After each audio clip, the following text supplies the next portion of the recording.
This is a collection of passages on death from the writings of Alice A. Bailey and the Tibetan master Djwhal Khul. The quotations are interwoven with numerous reports of related near-death experiences.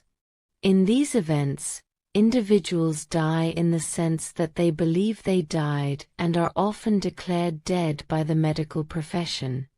But their apparent death is not quite final, and they return to tell of their experience. There is, as you well know, no angry God, no hell, and no vicarious atonement.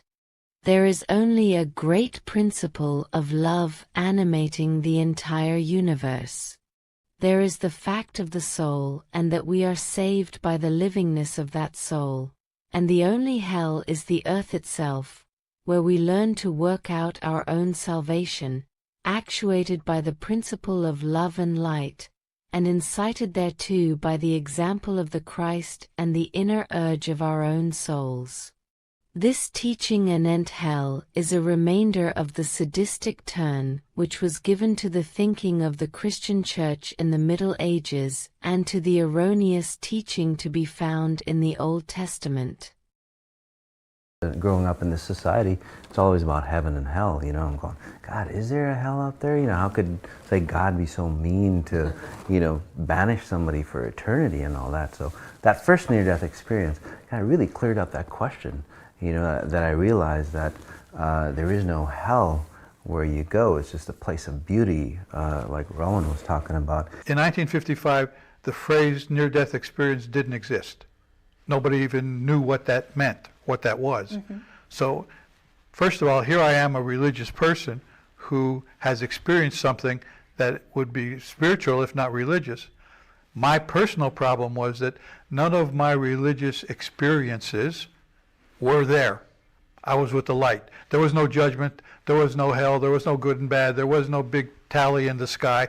There was just the light absorbing me and consuming me with unconditional love, in which I was able to consume and absorb everyone else with unconditional love. So that I didn't know what that meant. I didn't understand it.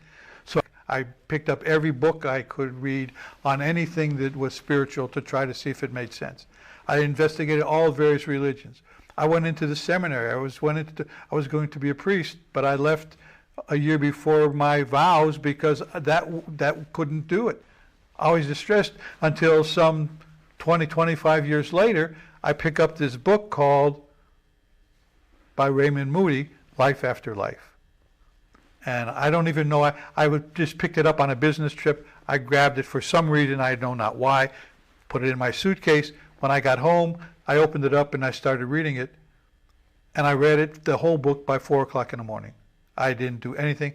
As I'm reading it, I started to cry because I realized I'm not crazy. That what I experienced is real. It was real for hundreds of people identified in the book. It was real for me. I was taught from a very early age, just like a lot of other Catholics or people in other religions or cultures, that there's a vengeful God that is watching everything I do. Somebody's keeping track. In the Catholic Church, you know, you get so many days in purgatory for stealing a candy bar, but if you say a rosary, you get 300 days indulgence off your time in purgatory. It's a huge math problem. So I lived my life believing that. Well, it doesn't work that way. But now I know that's BS. It's not true. God is not vengeful. He is not sitting on a throne. This is a test that I chose to learn things. And when I die, I go straight back to God. There's no hell for me or anybody unless you believe it, unless you choose it, unless you make it yourself. And that's why I went, so I can come back and tell all those people out there, stop giving hell power. You don't have to go. You're a good person. You're living a life, learning experiences, and you're going to do good sometimes, and you're going to do not so good sometimes. But that's not a judgment. You just try.